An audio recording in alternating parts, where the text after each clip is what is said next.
All right, we're going to get started. I'm sure we'll have some practice for time. Um, so this is the final workshop related to growth and creating committee here on Monday. We worked up on top of a lot of folks this week. Um, and so what we're going to do today, this is a little bit of a, you know, lecture about community 101 and how it relates to the activities that we've already done so far. And I think it's important for you all to understand that. Well, think it's a big lifestyle when people think about how the city is created and how this all comes to be. There are legal documents that relate to that. And I want to give you a little bit of history and background as to how we got to where we are, how we can kind of fix it, where are we at. Or our team in Canada's planning, a local planner. He did a lot of coding for local municipalities in this region. He's going to talk to us about some local case studies and coding that he worked on. And then I'm going to give you some high-level planning principles. Some of them you've already heard me say in a different way.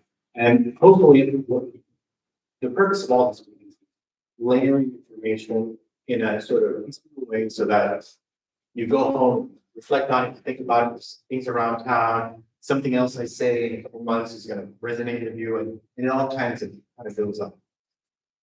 So going back to the genesis, the heart of what we're doing here is we want more what makes us special and the sprawl that is consuming the area around Senoia. And so the 4 parts of our project are the growth and conservation plan, that's what we're doing right now. The connectivity plan that we did in October, the UDO, that's the code that predicts all of this stuff.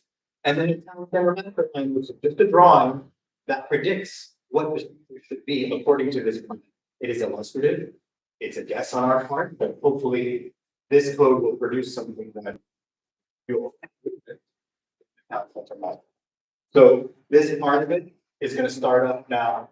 As soon as we go back home, we can jump right into the coding, and we've already got some started. So a little bit about what we've done this week and the growth part of it and the conservation part of it. That part that exists outside of your city limits to a great extent. You have policies like your conflict, your future land use plan, and these categories that they are advisory. They have very little need. They exist at the state level. The state makes sure that development abides by these documents. We are updating some of your documents in this process to align with what we hope to be the zoning code. These two have to work together. Okay?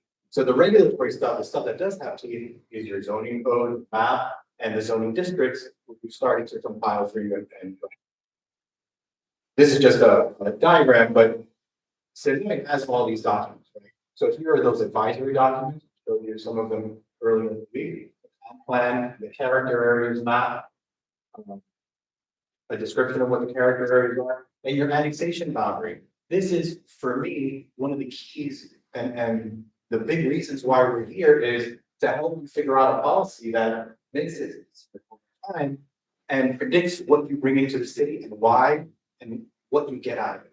Right, so that's the conversation today with the subdivision ordinance and some of the other stuff that we talked about in February. Can you do regional level conservation and still grow the city at the same time in some way? Then we'll go into our zoning districts and zoning map. So this week, what we looked at your existing town, right? These represent 3 miles out, 5 miles. 3 miles out, it's about a 10-minute golf cart path. 5 miles is 20 minutes away. This is no longer really walkable. It's walkable for mile and a half. Your walkable area is like but it encompasses all of the storage. So when we looked at the big scary map at the back of the room, the one that showed all the developable parcels, this is the map we showed this to you in February. All these pink areas are large lots that at some point or another somebody's going to come knocking on the doors and we want to the city, and we want to develop that. We want to be a suburban development in the city. Potentially. We also did that scientific analysis with Georgia Conservancy that looked at what are those areas if we do want to craft a sensible annexation policy and conservation. What's worth saving? What doesn't already have something on it? And are there pristine forests and wetlands that we really want to take care of and make sure that nothing happens? And so this is the result of that. So when we put those together, the developable minus the conservation gives you certain areas that make more sense for growth than. And then we can start to think about what is it for 2050 and extinction bound, which we're all.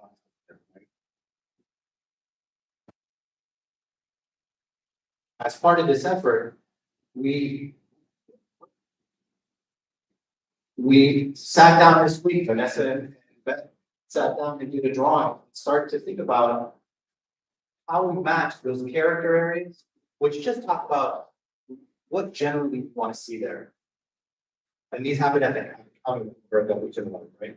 We want lands that are conservation, like we want me, or do we want something more intent? And where do those things happen? So this is a darker one, but it shows generally areas that are suburban or just neighborhood scale, areas that might be a little bit more intense, and areas that are conservation and within that boundary as a way to kind of guide future development. This isn't a parcel by parcel analysis, right? This doesn't mean that that parcel is going to be, but it gives you a general idea. Maybe you'll have a western and there's another spot along Highway 16, and then around 141 already have your Publix and that intersection 8516. These areas make sense for growth. What you don't want to do is just have this yellow. That's what we're trying to prevent. So we'll go back and start to formalize this into more refined drawings and hand that off to the city and city council. And it will be for them to discuss and adopt this as an initial policy that then leads into the zoning code. They're two separate things. Okay. So how do we get here? I love Publix and I go there frequently and Publix frequently. But this feels very out of scale. Everybody would say different, even though we know it, right? And we might not live in Canary or Ivy Ridge, but maybe this is not also consistent with the rest of the historic town and attracting people, right? How do we get to this being the normative development?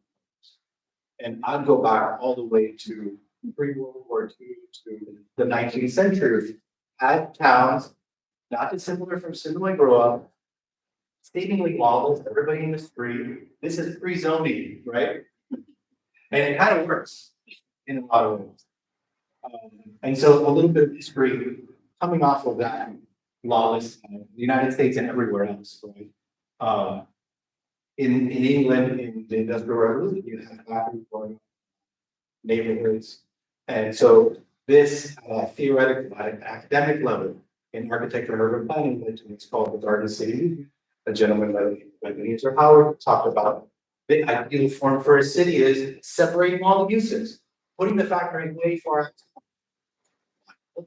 That makes sense. But he also took it to an extreme. All sort of uses separated, housing, and then everything has its own little node in his diagram. Right?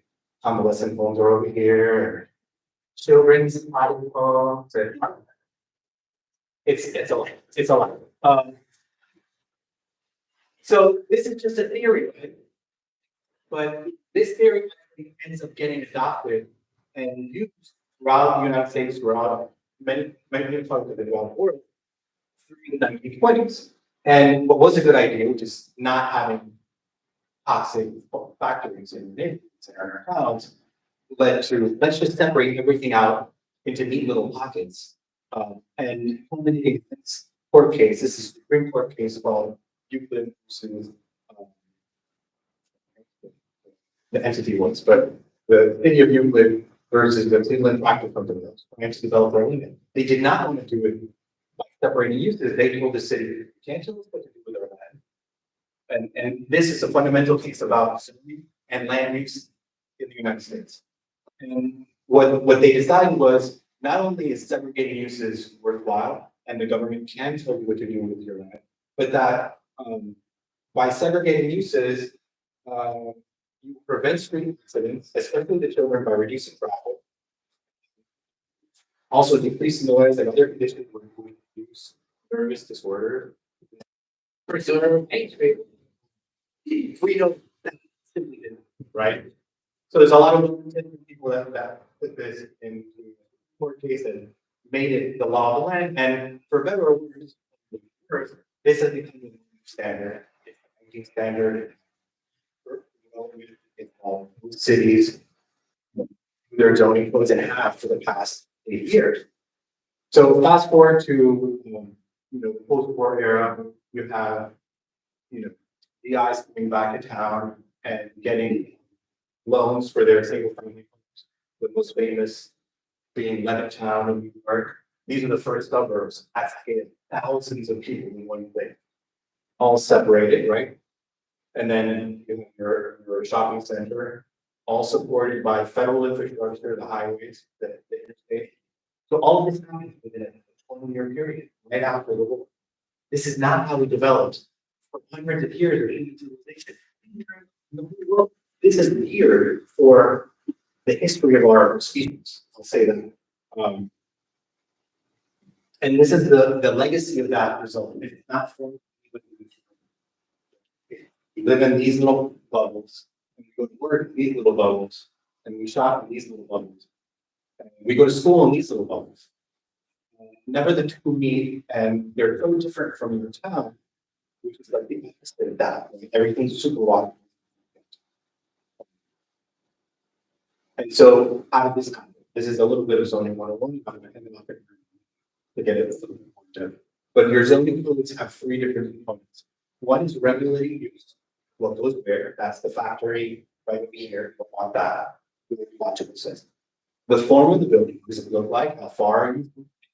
How far are you from the front of the property? And then the administration. How does staff administer new requests for things at a lot scale? So people wants to do something for a building or a house, or comes in with a new development. The neighborhood is good. That's administration. These are the 3 parts of zoning.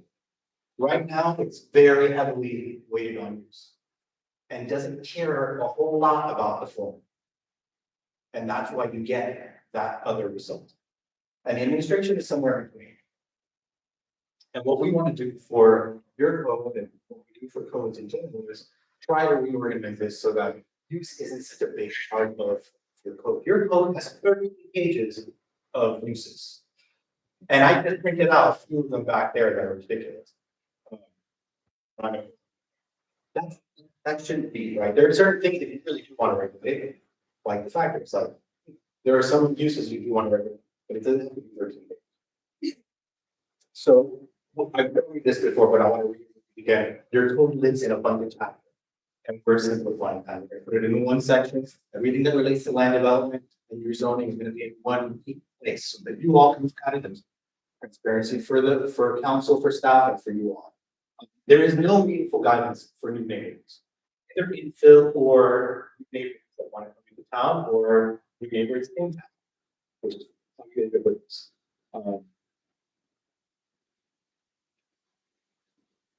And part of the zoning process now is taking these character areas, which feel pretty standard.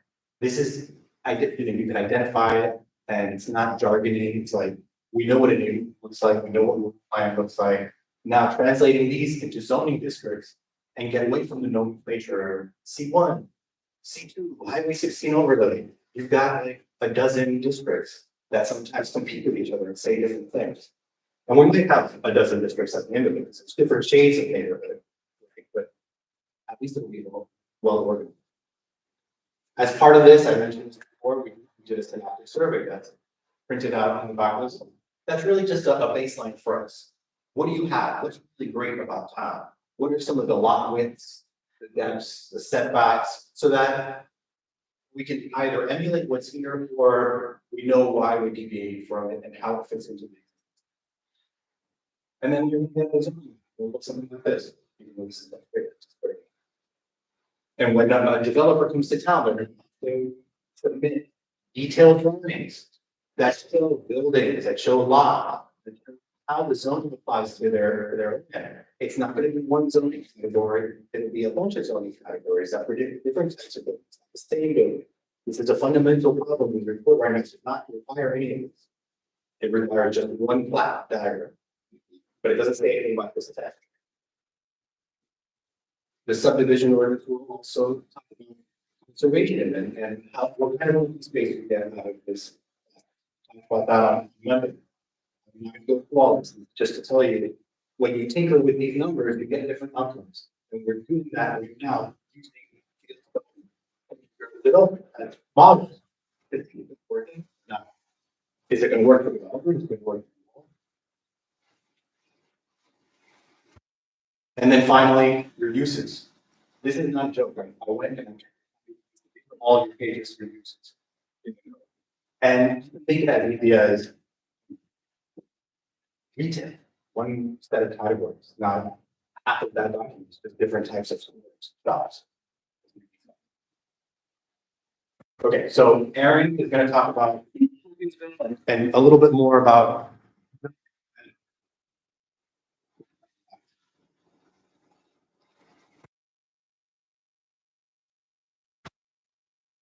So I do a lot of code writing, and I realized 5-10 years that I now have to clarify what that means. A lot of different code in this world. So I do a lot of zoning code writing and development regulation writing for different cities. So the places we get are a direct result of the codes, the zoning codes, subdivision regulations, development regulation. So I want to do a little quick game. I want you to look at these pictures and I want you to think to yourself, where is it? Because it probably looks very, very familiar to you. One of these pictures, where do you think it's is? Now turn to your neighbor and tell them. So you can see if you have the same.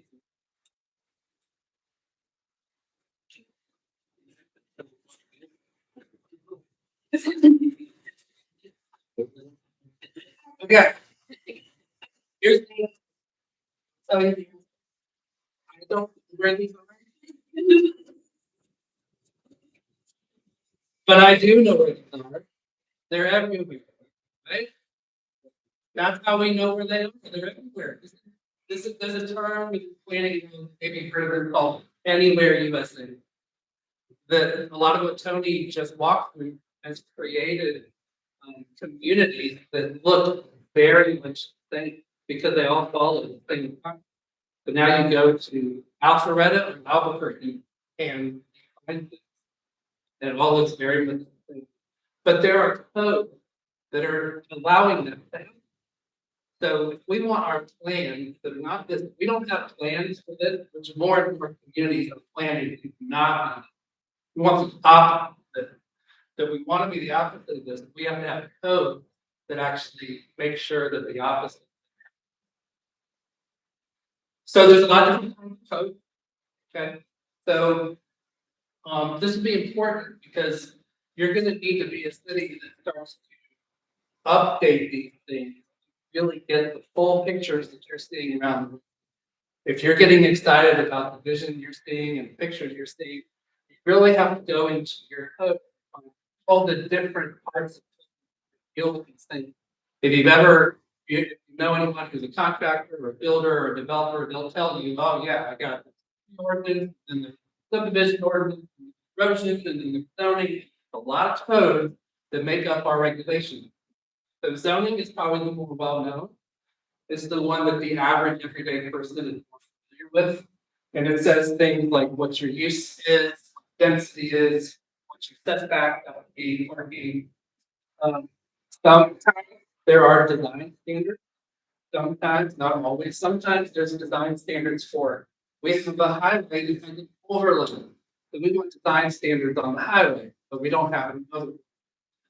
So sometimes you get into these things, other kinds of code, subdivision regulation, road standards, sign ordinance, tree, historic preservation, telecommunications, cell towers, environmental code. Then you also have another kind of a code, comprehensive plan, which is related to. So there is a a way of writing these codes where they come together in what's called a unified development ordinance, or a UDO. And so there's good reasons to do this, and I'll touch on that in just a minute. But here are some of the communities who have done that, who are metro Atlanta communities who are combining all of those codes and ordinances into one thing called a unified development ordinance. Covington, Chattahoochee Hills, which this is Chattahoochee Hills, Cowee County, so your county has a unified development. Fayetteville, Cook County, Grange, Hogansville, so these are all pretty familiar. That are showing that this is a trend, this is a direction that a lot of communities are going to regulate growth. And so here's some of the reasons why you do that. If we think about all of these different codes, so I'm using Hogansville. So I wrote the Hogansville Unified Development Ordinance adopted about a year ago. And so when we started with Hogansville, they had all the different codes: zoning, subdivisions, trees, wireless facilities, waste, environmental, self-sign, so all those things existed. But each of those codes had their own definition. The thing about just the term house or building, or a lot, what a lot is. These things all had different definitions. So you can imagine the potential for confusion and breakdown that happens. So each had their own definition, their own phrasing and terms to use in their regulations. Some of them even have their own procedures. If you need to do such and such with a lot in the subdivision regulations, there's a whole other board or whole other process to council. But if you're doing that in zoning ordinance, you need a variance, you go to a different board and a different process. They can have their own procedures. And then they end up with just increased contradiction, inconsistency with each other because of over time, you can imagine 10, 20 years having all these different codes, different approaches, different standards, different definitions, creates real confusion and conflict.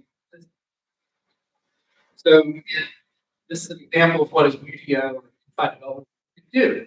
It can take all of these regulations, all of these, put it into one ordinance called a unified development ordinance, and it can lay them all out in a way where it deals with zoning, with some of the more development standards of soil and environmental and trees and subdivision. And then it can create definition standards applied to all of these regulations.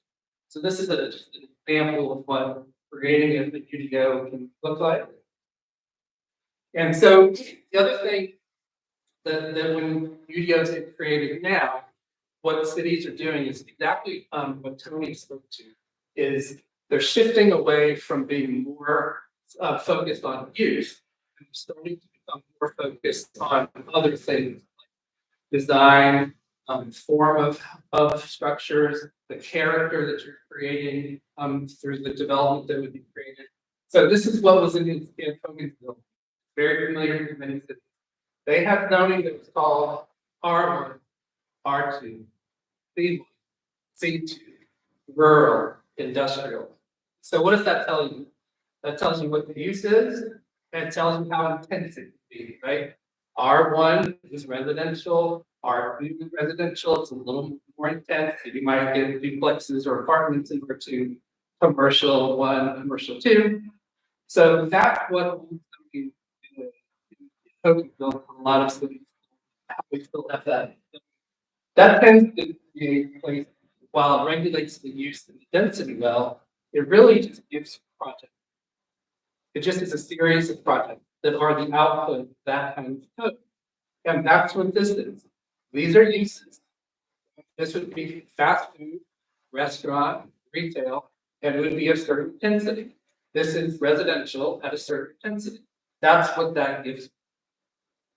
But the new UDO in Hogansville still has intensity, but we've added design, we've added character, we've added form, we've added orientation, scale, so that we're not just, the output is not project, the output is place. We're creating places. We're creating certain kinds of neighborhoods, certain kinds of villages, certain kinds of town centers. So that's really what these new codes can do. So you see here in Hogan, how we went from R1 to we're creating state neighborhoods or suburban neighborhoods or traditional neighborhoods for their historic mill village neighborhood, smaller lots closer to downtown. We're creating neighborhood mixed use or corridor residential areas, corridor mixed use areas, downtown mixed use areas. So you see here that this character and the kind of place that we're trying to create, it is included in our regulation. And I'll show you a little bit about how. So one way to do this now is that we are starting in Hogansville, and again, we create these videos, we can do it this way, where you're starting to now say, care about design, care about it. If we're trying to create a certain neighborhood, we're trying to create a certain kind of village, we're trying to create a certain kind of downtown. We know what the buildings are that are needed in that place. We know what scale they are.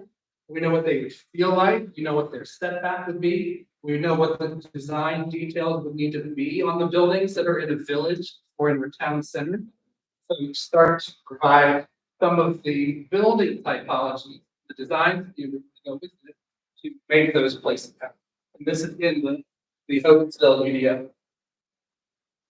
And these are just examples of some of the design standards.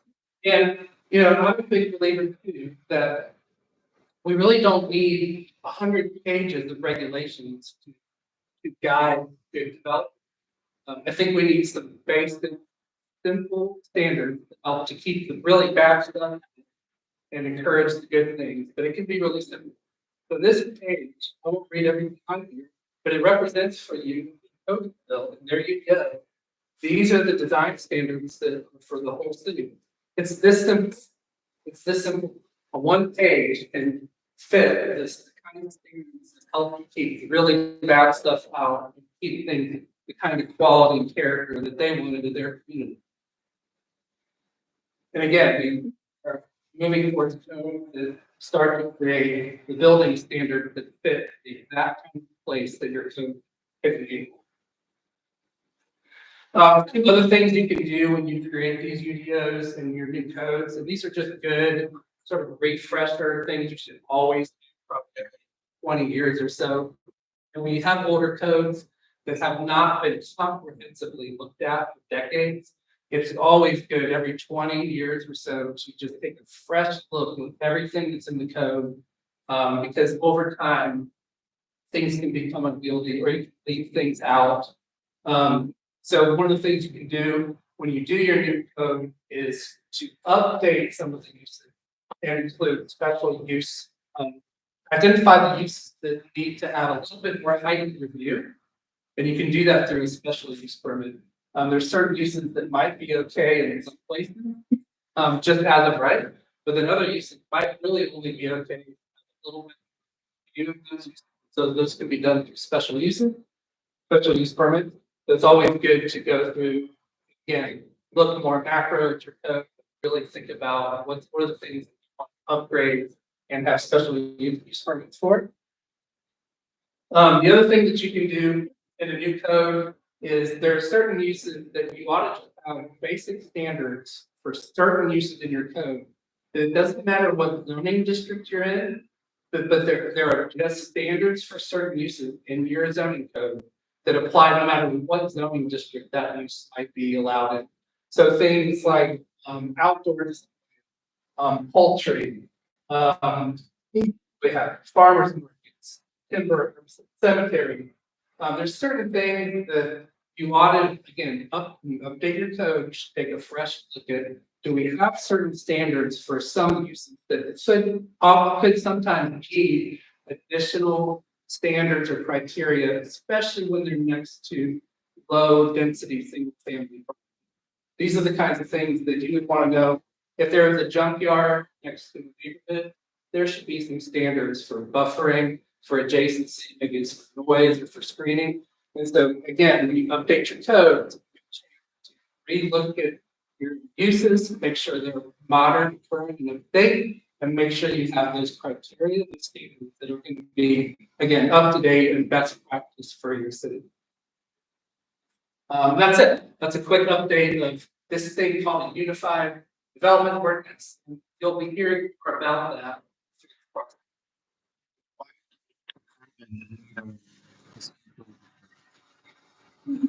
What's that? Why would convent need? A convent? Oh, certain criteria? Well, you know. You know. Yeah. So over high level principles. Where our heads at, and then we can, I know we're going to apply. Have questions, answers, and chat. So I've shown this to you and keep reiterating. If you didn't know by now, I'm traditional concept. Just doing it, and I think there's a lot for us to learn and to bring in to the details that Eric just. You have no shortage of amazing small towns. This region as a plus. And that's for the increments of planning that we do and how the subdivisions get written. So this might be subdivision ordinance that was talked about a very small scale and then going up into some more intense. We're going to use this character area sort of range to form our zoning districts. We call it a transect. And it's just a fancy way of describing ecology, right? Ecology in the natural areas, there's a transect. Our human habitat has a transect. And it goes from rural all the way to Kyoto, where the most intense places in the world. These things don't apply to you. You live right here, right? So how can we hope for everything in this area and make sure everything we talk about is calibrated to this, what you want to see? We're going to ask that developers create networks of streets. This is in the full town. This is one of the subdivisions outside of town. At the same scale, there's no connectivity to go out. To go out to highway. We need to get back to this. This network provides you more ways of getting around.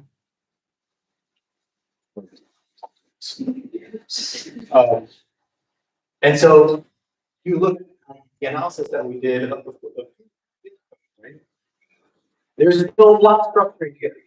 It's just a big block and very little connectivity. Versus doing it in a complex way. This is just a diagram using distinctions for blocks, right? But it's identifiable. You understand it. The block, this is a block, and there's a bunch of ways in and out. Where we've already got big head start on the street standards, but these will be tied to those development opportunities so that it's not a one size fits all street. Right away that you're given. That's not really how it needs to be. There's a whole range of different street types that some are more narrow, some are more big, and it depends on the character you want to create on that. And insist in having street trees at regular intervals or creating in generation, urban tree canopy that is real, not one tree every feet or so. We're going to think about and be thoughtful for where we put parking, not put parking in the front of the building. This is more straightforward stuff, right? Think about access, both for commercial buildings and for residential buildings. Think about how our development standards can respect the land and create places that look like they've been around for a long time, not clear cut the land, and also have development and have it in set in this setting, right? You live in a place that most people are jealous of. Let's keep it like this. They totally do that. That middle range of building types that you're really missing, except for single family homes that are 3,000 square feet. Where are the starter homes that are 1,500 square feet? Your code really doesn't even allow certain building sizes that are too small. That's bonkers. It's not, you're not alone in that. But you can also code for density. This could be 4 units and it looks like a house. Or townhouses, which you already have some of them. And I think there's a gentle type of density. And then there's ugly density. When we talk about apartments, there's a lot of talk about apartments and what they look like, and where they are. It's such a side issue. The density is not the thing. The thing is how it looks. Because I can show you any number of beautiful historic buildings, cities all over that are super dense. And you look at it and you're like, I would love to have that. And it's a question of the architecture, not the density. This is ugly. I wouldn't want it next to my house either. And it's not because it's got 10 units. It's ugly. And then finally, think about thoughtful open. And this is something that the code gets wrong, even the types of codes that we're trying to move towards. The open space that you end up with, conventional subdivision, is leftovers. It's not intention. Nobody carved out a space and said, this is a public square, and there's gonna be other space that's appropriate, that's also useful. But this is our square. Actually, Senoia doesn't have a square. We have a beautiful main. We don't have a town square that has any of the other towns that are. And that's not right there, but your subdivision should have usable open space, and not just the back part of the property that is buildable and. And so how does that look? These are renderings by a federal.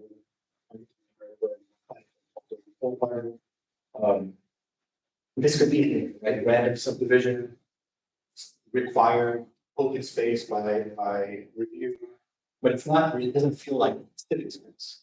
The buildings all turn their back on, maybe there's a sidewalk here, maybe the green space comes up again. But what if your buildings actually face the street, face that public space, and give it prominence and importance? You imagine this space, we've been here for a few days, it's such a well-used public space. You've got buildings that fronted on one side, but the rest of it feels super natural. Not super.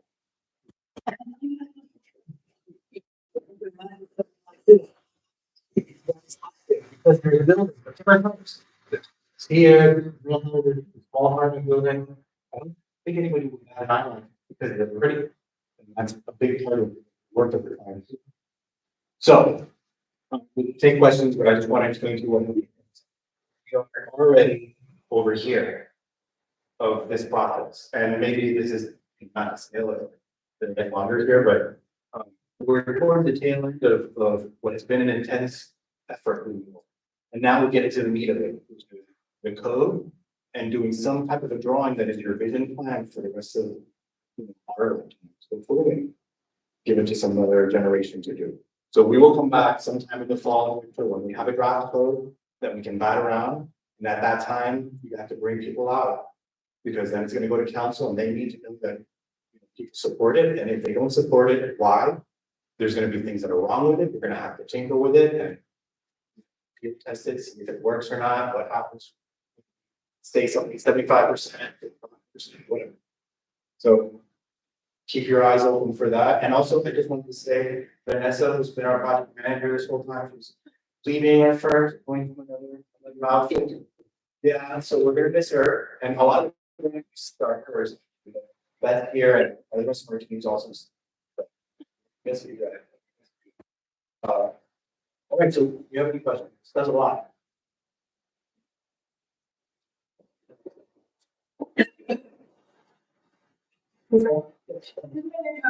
UDO and reassessing how the zoning works.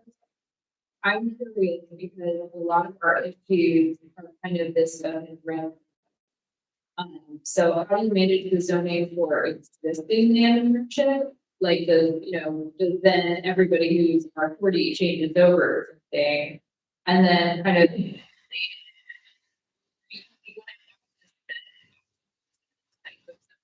like, can you say, actually, we have maxed out suburban neighborhoods, you can no longer build that type of neighborhood? Okay, well, I'll let you answer, but the immediate answer is we have created translate. That says whatever our new district is R40. And there's gonna be some stuff that needs to be grandfathered in. In terms of like, what if they don't agree with you?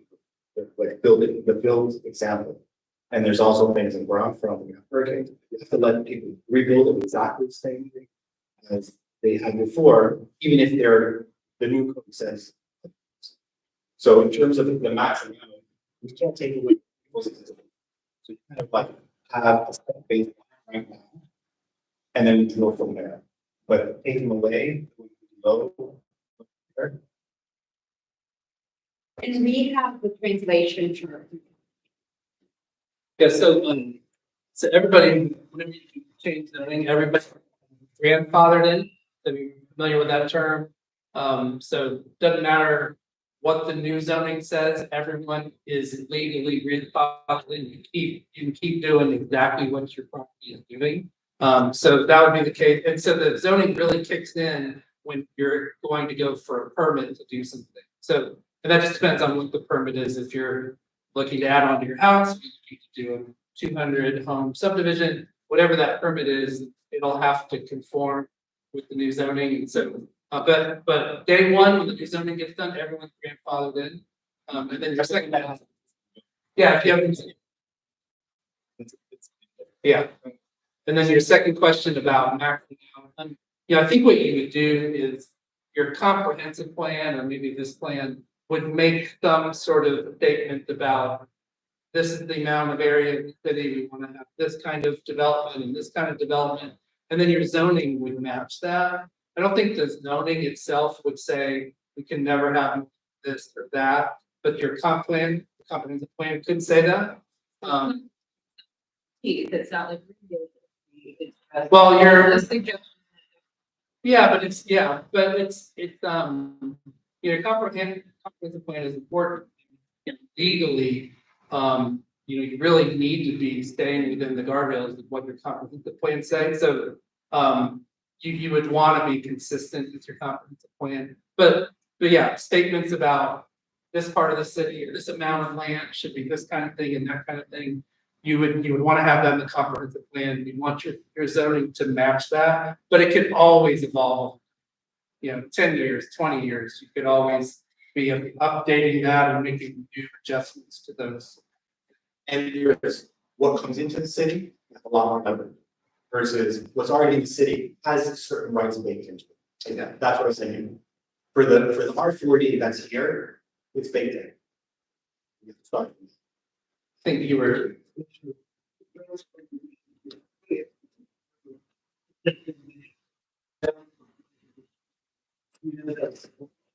Yeah, I mean, cities and counties have the authority to make, most cities and counties, especially in Georgia, don't like to use that. It's a political sensitivity that even though legally you can do it, politically, it's not typically what people want to do. Council member.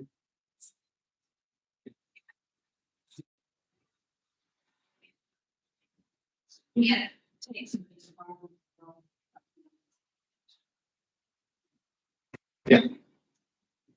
There's another different. If developer, we want to get more development approved, all this in place. And I think the city, adopted in the trying to change that. That 6 months. It's gonna expire. For this to go. The more expires at the end of June. So we're still at the beginning. Do you want to speak to that? Six, to legal. The risk that.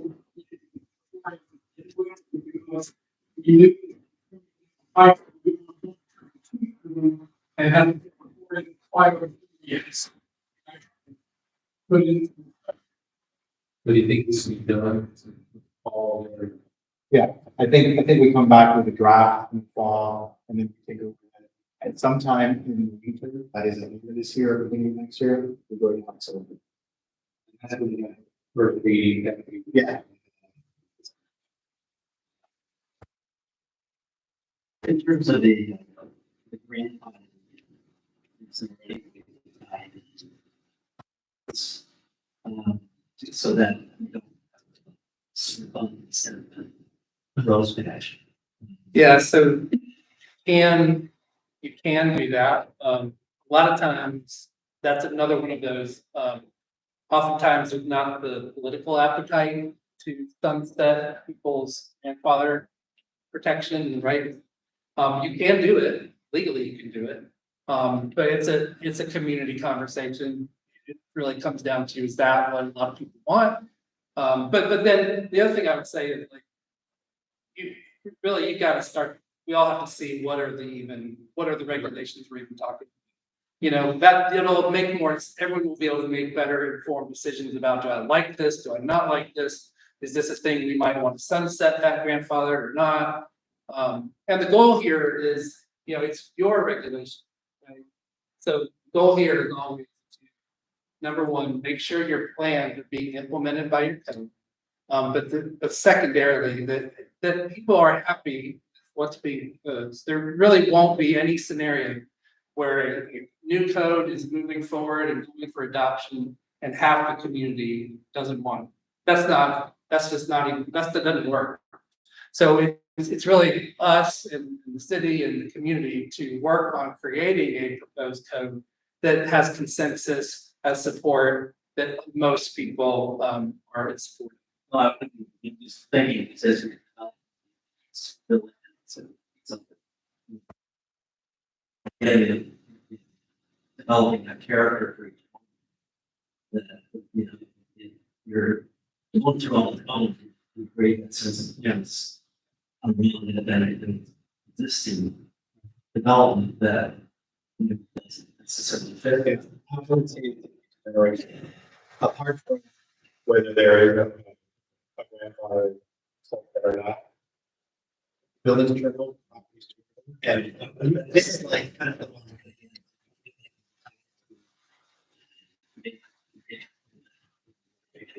Yeah. Yeah. Yeah. But ultimately, we gotta think about this thing. This is the long term. This is the long game. The fruit of this plan, you're not gonna see it for a long time. The first applications, let's say we finish and council approves in January, the first applications are not in for some time. So even the initial stuff doesn't happen. Why? Of the big scales, like the individual lot scale stuff will start. But I'll tell you, in Miami, we did our 2008 or 9, and it's taken 15 years, 18 years to see the actual built environment completely. It's not a generation. And that was still changing. This type of thing.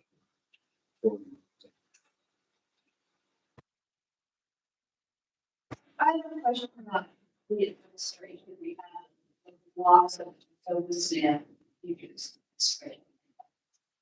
I also realize because I'm spent most of my career running on businesses and a lot of government. And the biggest complaint is the permitting process. And one community in a metro area was the community with the highest was actually considered by the community. I'm saying that because everybody here, just because you have this, you're going to scare people. But when there's secret one, it's very clear, very that okay, we thought you're going to get your permit approved in 30 days, and not questions of like the time frame. You can go online and see where it is. And we actually start beginning to be the biggest like business. How do you? I don't know how it operates now because I'm not that woman anymore, and I'm just out of my years of working with government that I'm thinking people are really that kind of. So how do you tell somebody what to do and get it into I would make part of the, this is the software. the city staff is the. So Jeff and folks that work for him, your planning director, the town architect, the person who's there and role, right? You have to have somebody on that side and city side. And understand how to interpret, and then that, a very common thing in the city. They read things, and they write. What that, what does fenestration mean? Is it a word? Right, so it takes somebody on the city side who's capable and trained and knows how to spread the code, and that makes all the difference. So part of that will be to, we'll write this with the staff. It doesn't do any good for us to take something from a city that has 10 full-time planners and bring it to a city that has one person behind the desk. So, and again, this is, Hogansville is a good example. You all probably have more resources than Hogansville. But we like to write these things where we know that there's someone on the other side of the desk who's gonna have to administer this thing, and we're gonna be writing it hand in hand. That's right, that's right. And that, what it would mean is that, number one, we rely on like graphics, and drawings, and illustration chart that take all the paid, the old days, the paid. We're gonna simplify it with those kinds. So that anybody can understand it, they're seeing. But we will work so closely with the city to understand how do things work and how do we make sure we do this in a way that you'll be able to maintain that user friendly, because that's usually one of the benefits of a small town is that it's pretty easy to get a permit. You can't let this be the thing that completely changes that, because at the end of the day, we're leaving, we're gonna go away and go somewhere else. So it doesn't do you all any good for you to have something that only we understood and nobody here understood it. So that's, we'll make sure that that's done. And Right. I'll say, as we speak, on the subjects that we just talked about. So as we develop this, we're doing, and we're talking about it. How we intend on writing. We have some draft examples of what these charts and drawings that Aaron's talking about in the table back there, the initial thoughts on the zoning districts. And then part of the getting different answers back and forth is what Aaron was saying, of you have different definitions and your codes contradictory. So the analysis of the code and making it to UDO will make sure that that is clear. I think to build on that stage, how was Senoia a tool, right? I see in private sector, people get together with something. Right? When big dollars, big funds, or the neighborhood to get association. I think in the sisters. Like street to street. Like. Right, so I'm trying to build on that, say, just win. Instead of full incentive. So the climate development, which didn't have this great, right? So instead of saying, you can't say, you know, this is the area, and it's time to stay on this that. So I feel like it's really in value between public. But it's really intriguing. How do you do it's gonna be what I thought you shade, Right. you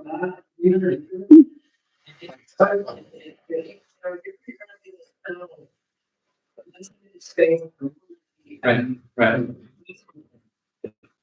Yeah, you're right. Well, we've been working with some of the major developers for the past year, teaching them, trying to bring them along. It's the sort of thing, so set up.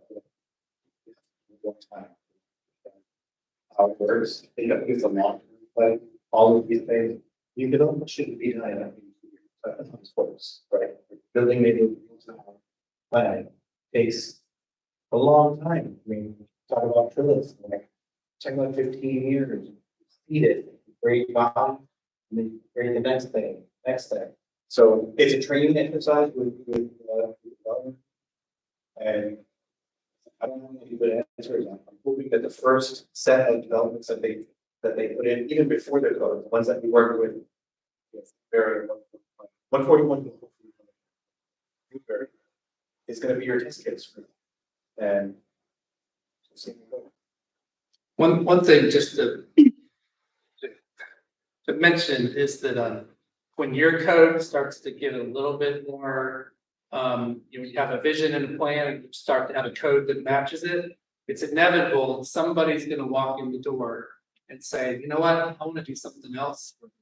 And you're, at the end of the day, you have, as a community, you have to decide, are we gonna stand with our standards, or land, or we not? So I did zoning for LaGrange. And really great new standards and, 2 months after the code was adopted, a home builder from somewhere, showed up and said, here's the product we build. Your new code doesn't let us do that, and so you're gonna need to change that. We're gonna ask for 72 variances, because this is what we do. We're not changing it. But this is the price point you want, right? This is you wanna get development going, right? And they had to all decide, we're willing to say no to this because we're gonna hold our standards. And I think you're in a better position than the range in that way. But I just want to give you a heads up because that happens everywhere. But whatever we write, it's only as good as the political will of the community to stand behind it. I can foresee, because one of the early meetings, there was a drawing of how y'all wanted to expand the city. And it went, way out on the west and the east side.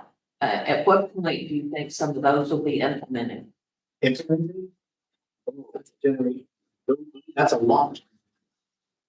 I mean, it's gonna take some time. Your first big test case of that growth management strategy is gonna be.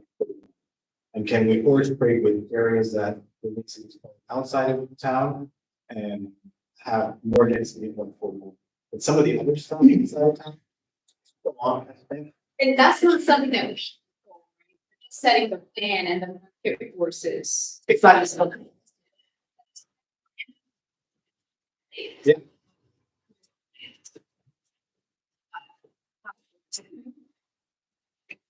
Like, you want to see it. Trying to make it.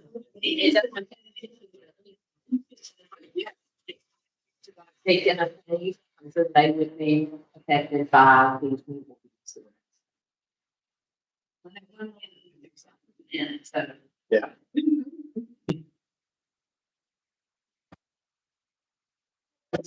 Demonstrating these, be online somewhere, Yeah. We put them on my presentation. be on Zoom.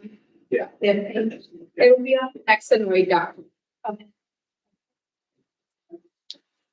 I'm curious about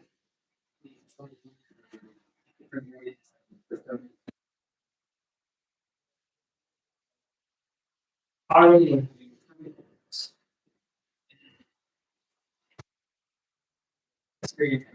It's really wild. It's kind of cool. I like doing things. But it's pretty wild to see this girl like this girl. You just do that. You get all the things like it's like maybe even oh goodness, it's like creative and created in reality, but nothing. It's a whole lot of like that's I didn't wait for a reason. So what is that process of understanding the amount of inventory Meaning cars. So one way that we address that is by making sure that new development has a connected grid. So instead of funneling everybody out from the development, right, you have the nomenclature of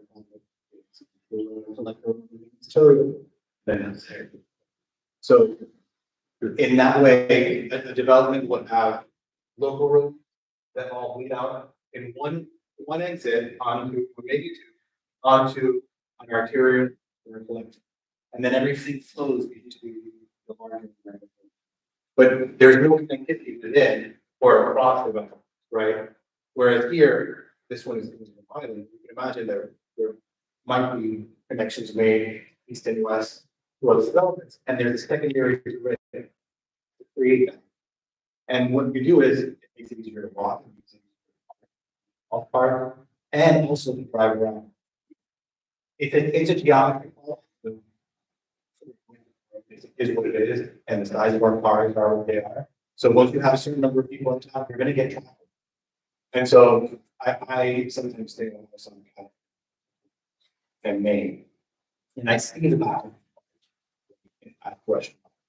And I think somebody was talking about putting in left turn there or right turn and traffic circles, something to make the traffic fit easier. And I was like, you do that, all you're doing is bringing more traffic, more cars. At a certain point, you have to accept the amount of traffic that you got. And even with new people, and if you make it easier, make it easier, why you can try. Right. It's called induced demand, it's kind of wild idea. It's not super intuitive about it. It's pretty obvious. And so our solution it has to do with the building environment and the form of blocks and streets and making them connected. But widening is never the solution. Not taking that. That's usually the hindsight. Oh, we need to widen this.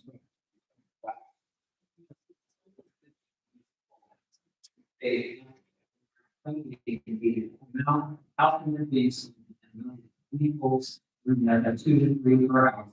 Like, it's just math, like, it's. There's it's just there's a lot of people. There's a lot of people. There,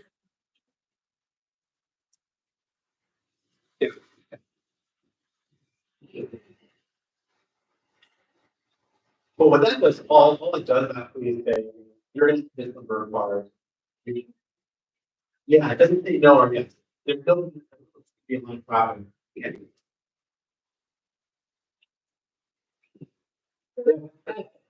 Kind of similar, we did it all of that was in the past year, on connectivity and education. In addition to the video being presented at the end of the year, like. Are there going to be any specific, patient related solutions that are getting presented that the city can take action on before we have to say like, oh, like we want this builder to help us, this developer to help us? Is there anything that's going to be active for just the city to think? Yeah, so in October, we did government mobility part. And we have to package the report. The report has an action plan that is, these are the things we can do right now. No, they're like separate. No, they're separate chapters. So all of these report components of the project, kind of, they stand alone. So they. No. It's this one. And it's gonna talk about rails and short term things. And It's October, we come to the final business forward. If not, there's been a lot of hesitation, but that's the one where people experience of like Stevie Street and how do we put a post on Stevie Street? Now, and yeah, And so the process for getting federal funding and state funding to do these projects is to be, what we're doing is that LCM report. So once you have a report, you have this list of projects, then you can say, okay, now you have this report, government for different types of funding. So that is still the plan. yes.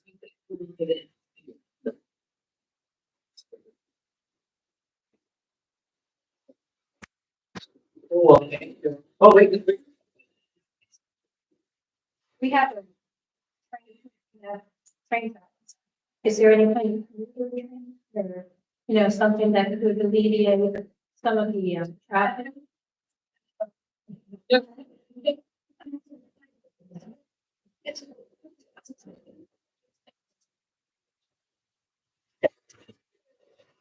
CSX is not. That's it. But it doesn't matter, we can have a claim, if that page is going to have a claim. Oh, okay. It's in the moment. There's some alternative.